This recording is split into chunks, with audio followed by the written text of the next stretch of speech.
প্রথমে একটি যে কোনো ব্রাউজার ওপেন করে নিতে হবে। ব্রাউজার ওপেন করার পর এখানে অ্যান্ড্রয়েড স্টুডিও লেটেস্ট ভার্সন যেটি আছে সেটি ডাউনলোড করে নিতে হবে। তো আমরা এখানে সার্চ করার পর এখান থেকে ডাউনলোড অ্যান্ড্রয়েড স্টুডিও প্রথম যেটি আছে ডেভেলপার, এটাই চলে যাব।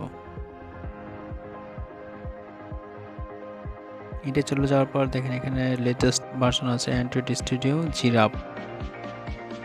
এখান থেকে দেখেন Android studio and SDK tools যেটা আছে এখান থেকে ডাউনলোড করতে হবে।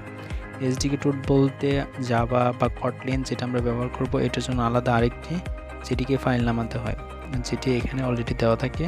এই কারণে আমরা এসডিকে টুল সহ এটি ডাউনলোড করব। আমার কাছে অলরেডি ডাউনলোড করা আছে, আমি আর ডাউনলোড করলাম না। আমি ডাউনলোড ফোল্ডার থেকে এখানে থেকে শুধু ইনস্টল করে নিচ্ছি। এটা ডাবল ক্লিক করব, ক্লিক করার পর একটা পারমিশন চাবে, পারমিশন ইয়েস দিয়ে দিবেন। অ্যান্ড্রয়েড স্টুডিও ইনস্টল করার সময় অবশ্যই প্রপার ইন্টারনেট কানেকশন নিয়ে নেবেন। বিভিন্ন ধরনের কম্পোনেন্টস আছে, যদি ইন্টারনেট কানেকশন ছুটে যায় তাহলে সেই কম্পোনেন্টগুলো ডাউনলোড হতে পারে না, পরবর্তীতে ইরর্স বা বাগস দেখা যায়। ইয়েস দেওয়ার পর আপনাদেরকে এরকম একটা নোটিফিকেশন দেখাবে। এখানে দেখেন অ্যান্ড্রয়েড ভার্চুয়াল ডিভাইস, আপনি যদি ভার্চুয়াল ডিভাইস চান তো এটিকে টিকমার্ক দিয়ে দিবেন, আর যদি না চান তাহলে উঠিয়ে দিবেন। আমি চাচ্ছি কারণ টিকমার্ক দিয়ে তারপর নেক্সট, তারপর যতগুলো আসবে সবগুলো নেক্সট নেক্সট। আপনি চাইলে এখান থেকে আপনি আপনার ফাইল লোকেশন চেঞ্জ করতে পারেন, ব্রাউজারে যেয়ে আমি চেঞ্জ করছি না, নেক্সট দিয়ে দিচ্ছি। তারপর আপনি যদি শর্টকাট চান তো ক্রিয়েট করতে পারেন, না চাইলে ডু নট ক্রিয়েট দিয়ে দিতে পারেন। আমরা চাচ্ছি যে ইনস্টল এখানে দেখেন ইনস্টল হচ্ছে, কিছুক্ষণ অপেক্ষা করবেন, অপেক্ষা করলে এটা ইনস্টল হয়ে যাবে। ভিডিওটি যেন লং না হয়ে যায় এই জন্য আমি মাঝখানে কিছু অংশ স্কিপ করেছি এবং ইনস্টলের শেষ পর্যায়ে দেখেন এসে গেছে। তারপর এখানে আবার নেক্সট চাচ্ছে, তো এখান থেকে আবার নেক্সটে ক্লিক করে দেবেন। নেক্সটে ক্লিক করার পর এখানে দেখবেন ফিনিশ লেখা আসবে, তো ফিনিশে ক্লিক করে দেবেন, ফিনিশ দিয়ে দেবেন। ফিনিশ দেওয়ার পর একটু অপেক্ষা করবেন, অপেক্ষা করার পর অ্যাপসটি দেখবেন এরকম ওপেন হবে। ওপেন হওয়ার পর এখানে আপনি যদি প্রমোট চান তো প্রমোট দেবেন, নয়তো যেটা আছে এটাই দিয়ে দেবেন, ওকে দিয়ে দেবেন। ওকে দেওয়ার পর এরকম একটা ইন্টারফেস দেখাবে। ইন্টারফেস দেখানোর পর দেখেন এখানে আপনি যদি আপনার স্ট্যাটিক যে প্রবলেমগুলো আছে বা এগুলো আছে, যদি আপনি গুগলকে সেন্ড করতে চান তো সেন্ড গুগল দিয়ে দেবেন, আর না চাইলে ডোন্ট সেন্ড এটাই ক্লিক করে দেবেন। তো আমি চাচ্ছি এই কারণে সেন্ড স্ট্যাটিক অ্যান্ড গুগল এটা দিয়ে দিলাম। আর উপরে যে লেখাগুলো আছে আপনারা চাইলে সেটা পড়ে নিতে পারেন। তো আমি এখান থেকে সেন্ড দিয়ে দিচ্ছি। সেন্ড দেওয়ার পর দেখেন এখানে কিছু লোডিং হচ্ছে। লোডিং হওয়ার পর আপনাদের সামনে এরকম একটা ইন্টারফেস দেখাবে, তারপর আপনারা নেক্সট করে দেবেন। নেক্সট করার পর তারপর আবার নেক্সট, আপনারা চাইলে কাস্টম ইউজ করতে পারেন, আমি কাস্টম যাচ্ছি না, স্ট্যান্ডার্ড যেটা সরিয়ে থাকুক। তারপর আবার নেক্সট, তারপর এরকম ইন্টারফেস আসবে। এখানে আপনাদের দেখাচ্ছে মানে ডার্ক লাইট, আপনি কোন মোডটা চাইতেছেন, মানে ডার্ক যাদের পছন্দ ডার্ক নেবেন, যারা লাইট পছন্দ লাইট নেবেন। যে কোনো একটা থিম সিলেক্ট করে তারপর নেক্সট ক্লিক করে দেবেন।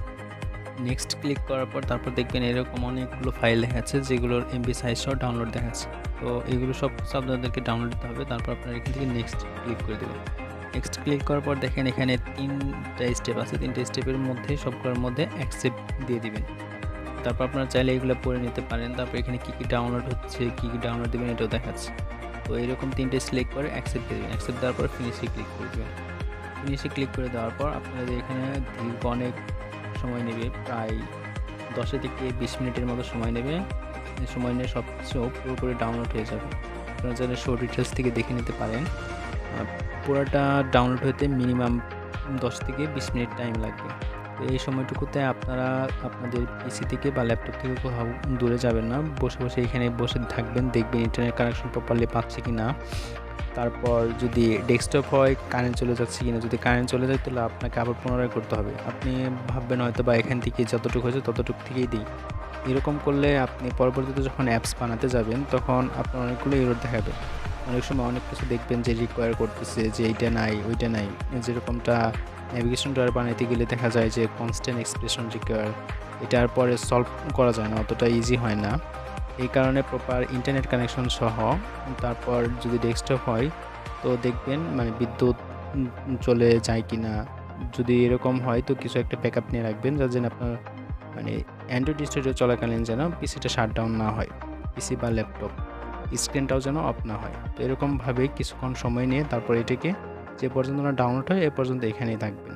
তো আমি এখান থেকে ভিডিওটা কিছুটা স্কিপ করছি। স্কিপ না করলে হয়তোবা অনেক সময় মানে ভিডিওটা অনেক লম্বা হয়ে যাবে। আমি স্কিপ করে একদম লাস্ট পর্যায়ে দেখাচ্ছি। এখানে 15-20 মিনিট বা আধা ঘন্টা এরকম কোনো মানে সময় নির্ধারণ করেন। আপনার ইন্টারনেট যতটুকু স্পিড পাবেন ততটুকুই। তারপর এরকম ইন্টারফেস আসবে, এখান থেকে ফিনিশ করে দিবেন। ফিনিশ দেওয়ার পর তারপর দেখবেন আপনাদের ওয়েলকাম টু অ্যান্ড্রয়েড স্টুডিও এরকম একটাই দেখাচ্ছে।